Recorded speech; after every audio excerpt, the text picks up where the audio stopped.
요한복음 19장 17절에서 22절 말씀 우리 함께 한 절씩 교독합니다. 그들이 예수를 맡음에 예수께서 자기의 십자가를 지시고 해골 히브리 말로 골고다이라는 곳에 나가시니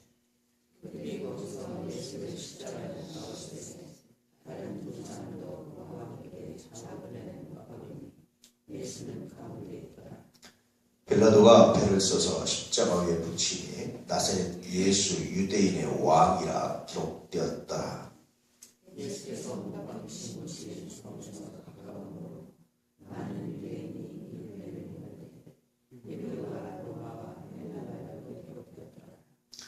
유대인의 대제사장들이 빌라도에게 이르되 유대인의 왕이라 쓰지 말고 자칭 유대인의 왕이라 쓰라 하니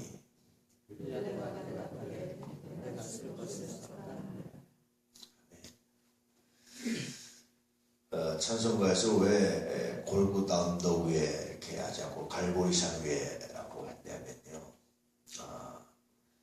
이 해골이라는 것이 히브리 말로 유대인의 말로 골고다지만 아람어로는 칼벨입니다.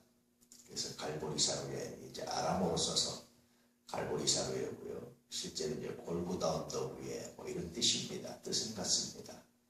근데 이제 유대인의 언어로 히브리로 쓰지 않고 갑자기 이제 아람어로 쓴 이유가 뭘까? 뭐 작사자만 알죠.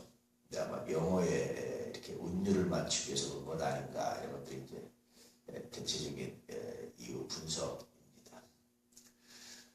이 갈보리산 위에 골고다 언덕 위에서 십자가에 못 박혀 죽으신 예수님, 그 죽으심이 끝이 아니라 다시 부활하신 예수님, 예수님을 묵상하고 예수님을 믿고 예수님 안에서 우리의 다시 생명을 보는 것, 이것이 우리의 믿음의 핵심입니다. 그래서 예수 믿는 사람들은요, 모든 것을 예수라는 관점으로 바라보는 거예요. 예수라는 빛을 통해서 세상을 바라보는 겁니다. 그럴 때 세상에 하나님께서 숨겨놓으신 혹은 하나님께서 만들어 놓으신 구원의 길이 우리에게 보인다라고 말씀해 주고 있는 거죠. 이 드러난 하나님의 구원의 계획 안에서 우리의 구원이 바로 거기 있다라는 것을 다시 한번 말씀드리는 겁니다. 여러분, 우리가 예수 믿는다는 것은 그런 거예요. 다른 말로 하면 예수를 통해서 세상을 보겠습니다. 예수를 통해서 세상을 이해합니다. 예수를 통해서 우리의 구원을 바라봅니다. 라는 것이 예수 믿는다는 겁니다. 그래서 그런 책이 한참 전에 나왔었죠. 예수라면 어떻게 할까? 예수를 통해서 세상을 바라보는 게 뭐냐라고 묻는다면 이런 질문이 굉장히 좋은 하나의 답변이죠. 예수라면 어떻게 할까? 과연 이 순간에 예수님이라면 어떻게 하실까? 이것도 예수를 통해서 바라보는 굉장히 좋은 하나의 방식입니다. 또 하나는요, 예수를 통해서 세상을 바라본다고 할 때 더 중요한 방식이 있습니다. 그것은 뭐냐면 세상을 예수님을 통해서 예수님처럼 혹은 예수님을 바라보는 그 마음으로 이해하는 겁니다. 예수님을 통해서 하나님께서 우리를 구원하시고 예수님을 통해서 심판하시고 예수님을 통해서 세상에 진리와 비진리를 나누시고 등등등. 그래서 좀 더 정확히 말하면 말씀으로 보는 거예요. 말씀으로 해석하는 겁니다. 성경 말씀을 기준을 놓고 성경 말씀의 기준을 가지고 성경 말씀으로 세상을 바라보는 것이 여러분 예수라는 빛을 통해서 바라보는 겁니다.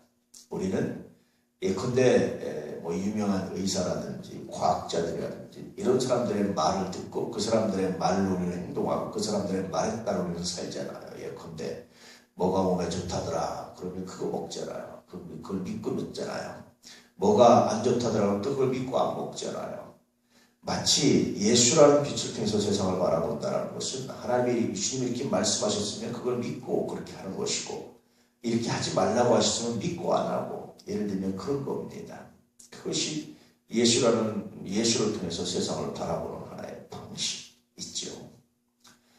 이런 것이 바로 예수를 믿는다라고 말하는 겁니다. 그런데 우리는 이제까지 믿음이라는 것을 하나의 교리적인 관점에서만 해석했기 때문에 이런 실제화, 신앙의 실제적인 어떤 그런 적용 이런 것들에 대해서 굉장히 약했던 것이 사실입니다. 오늘부터 이제 다시금 여러분 세상을 바라볼 때, 여러분의 삶을 바라볼 때, 나의 삶의 사건들을 바라볼 때 그 말씀을 통해서 바라볼 수 있는 은혜가 있기를 축복합니다. 예컨대 아주 꼴보기 싫은 원수가 나타났을 때 예수님 뭐라고 하십니까? 원수를 사랑하라고 말씀하시잖아요. 그래서 괴롭고 힘들지만 그렇게 사랑하려면 얼마나 마음이 쓰리고 어렵습니까? 쉬운 사람 아무도 없습니다. 그럼에도 불구하고 내가 주님 말씀에 순종합니다. 그래서 그것을 품어내고 안아내려고 노력하는 것이 예수를 통해서 세상을 바라보는 거예요. 예수라는 빛을 통해서 세상을 보는 겁니다. 그렇게 우리가 믿음으로 살아갈 때 불완전하고 부족하고 온전하지 못하지만 주님은 그 믿음으로 말미암아 우리를 구원하시고 그 믿음으로 말미암아 우리에게 복을 주시고 그 믿음으로 말미암아 우리를 새롭게 하시는 것, 이것이 바로 믿음의 가치다, 믿음의 능력이다, 그렇게 말할 수 있습니다. 오늘 말씀해 보니까 예수님이 골고다 언덕에서 십자가를 지시는 그런 장면, 좌우편에 강도가 있었고, 그래서 이 강도처럼 마치 잡법처럼 그렇게 취급당하신 모습들이 기록되어 있죠. 어떤 분이 이런 글을 썼더라고요. 어느 교회에서 예수님에 관한 십자가에 관한 성화를 그려달라고 화가한테 부탁을 하니까 화가가 성경대로 그리려고 아주 면밀하게 성경을 연구해서 그래서 그림을 그려왔는데 사람들이 깜짝 놀랐고, 왜냐하면 나체로 그려온 거예요. 그래서 왜 나체로 그렸냐고, 그러지 말라고 했더니 내가 성경을 보니까 나체였습니다.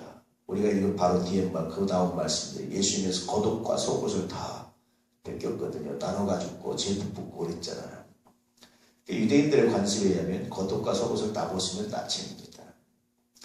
성경은 아주 부끄럽죠. 정말 부끄러운 모습이죠. 완전히 예수님을 나체로, 그 정말 부끄러운 모습으로 그렇게 예수님을 십자가로 못 박았습니다. 그런데 교회가 혹은 사람들이 그 예수님을 완전히 그런 부끄러움을 자신들이 옷을 그려놔가지고 가리고 뭐 이렇게 이제 봤죠.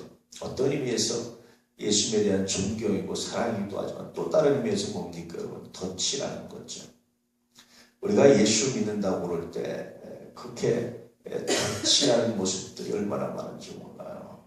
사실은 그대로, 원전 그대로, 말씀 그대로 나아가서 하나님께 나아가는 것이 얼마나 귀한지, 그것이 정말 놀랍습니다.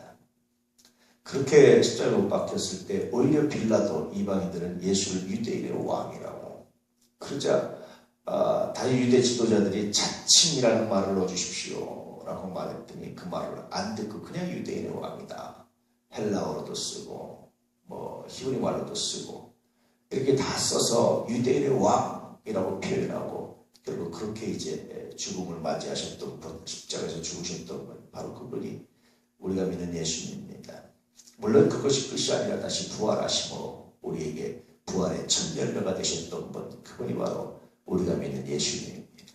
오늘 이 예수님을 믿음으로, 그 믿음으로 세상을 바라볼 수 있고 예수님의 말씀으로 내 삶을 통찰할 수 있는 그런 은혜가 있기를 축복합니다. 말씀에서 하라 하셨으면 단순하게 하는 거지, 거기다가 내 생각을 덧붙여서 옷을 입히는 것, 사실은 진짜 진실한 크리스찬이라고 말할 수 없어요. 말씀에서 하지 말라 하면 안 하는 것이지, 거기다 내 생각을 덧입혀서 안 해야 될, 또 해야 될 이유를 넣는 것, 이거 옳지 않습니다.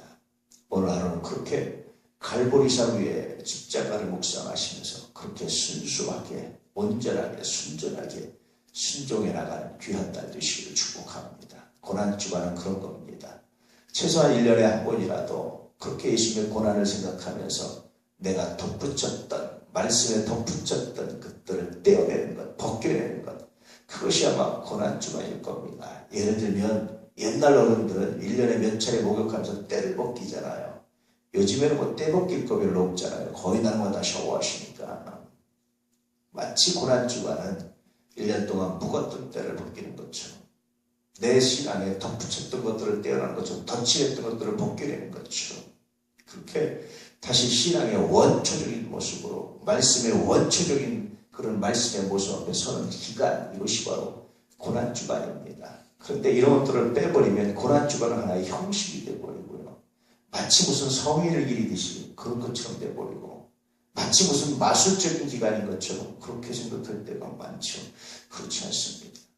신앙의 때, 덧붙였던 때, 내 생각으로 덧붙였던 그런 것들, 이것들을 벗겨내는 날, 벗겨내는 기회, 이것이 바로 고난주간의 의미입니다. 오늘 하루 살아가시면서 내가 덧붙인 것은 무엇인지, 내가 덧칠한 것은 무엇인지, 말씀보다 지나친 것은 무엇인지, 말씀보다 모자란 것은 무엇인지 한번 묵상해 볼 수 있기를 축복합니다. 말씀은 두 가지를 명령합니다. 하나님을 사랑하고 내 이웃을 사랑하라 라고 말씀하시죠. 오늘 혹시 이 사랑에 덧붙인 것이 있거나 이 사랑에 뺀 것이 있거나 이 사랑에 이유가 있다면, 당연히 그런 내가 미워야 됩니다 라는 이유가 있다면 회개하시고 주 앞에 나올 수 있는, 그러므로 주의 고난에 동참할 수 있는 은혜가 있기를 축복합니다. 기도하겠습니다.